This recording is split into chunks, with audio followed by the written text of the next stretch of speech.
Vous venez de parler des finances. Maintenant, la situation avec les banques en Italie est assez compliquée, assez fragile. Mais pourquoi pensez-vous tout le monde regarde les Britanniques, les conséquences des Brexit, mais pas l'Italie, parce que l'Italie, quand même, c'est la zone euro, et les Britanniques, non, elles sont hors zone euro.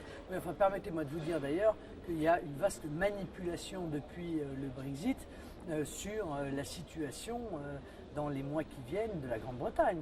Moi, je ne dis pas que le Brexit sera simple, ça n'est évidemment pas simple, mais enfin, excusez-moi, la déconstruction de l'URSS n'a pas été simple non plus, et pourtant personne n'aurait envisagé de dire « Ouh là là, ça va techniquement être compliqué, je pense qu'il faut laisser la situation en l'état ». Bon, mais il n'en demeure pas moins que je crois que la Grande-Bretagne va avoir beaucoup de bénéfices à cette sortie de l'Union européenne.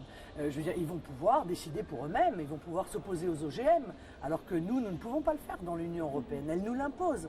Ils vont pouvoir faire du patriotisme économique. Nous n'avons pas le droit de le faire, l'Union européenne nous l'interdit, etc., etc. Je pense que ce qui entraîne aujourd'hui la fébrilité du système financier mondial, c'est pas tant le Brexit que la situation de l'Italie, qui est une situation pour le moins critique, en tout cas qui peut basculer très rapidement, nous le savons.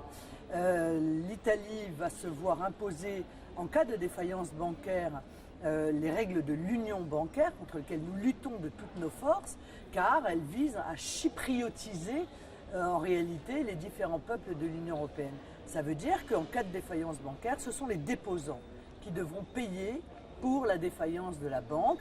Ils iront puiser dans les comptes en banque des déposants et pas seulement au-dessus d'une certaine limite, contrairement à ce qui a été dit, mais même en deçà de cette limite, puisque les nouvelles règles de l'union bancaire considèrent que l'Union européenne peut, en cas de circonstances exceptionnelles, c'est très vague, considérer que l'intégralité des déposants, quel que soit le niveau des dépôts, doit contribuer au sauvetage des banques.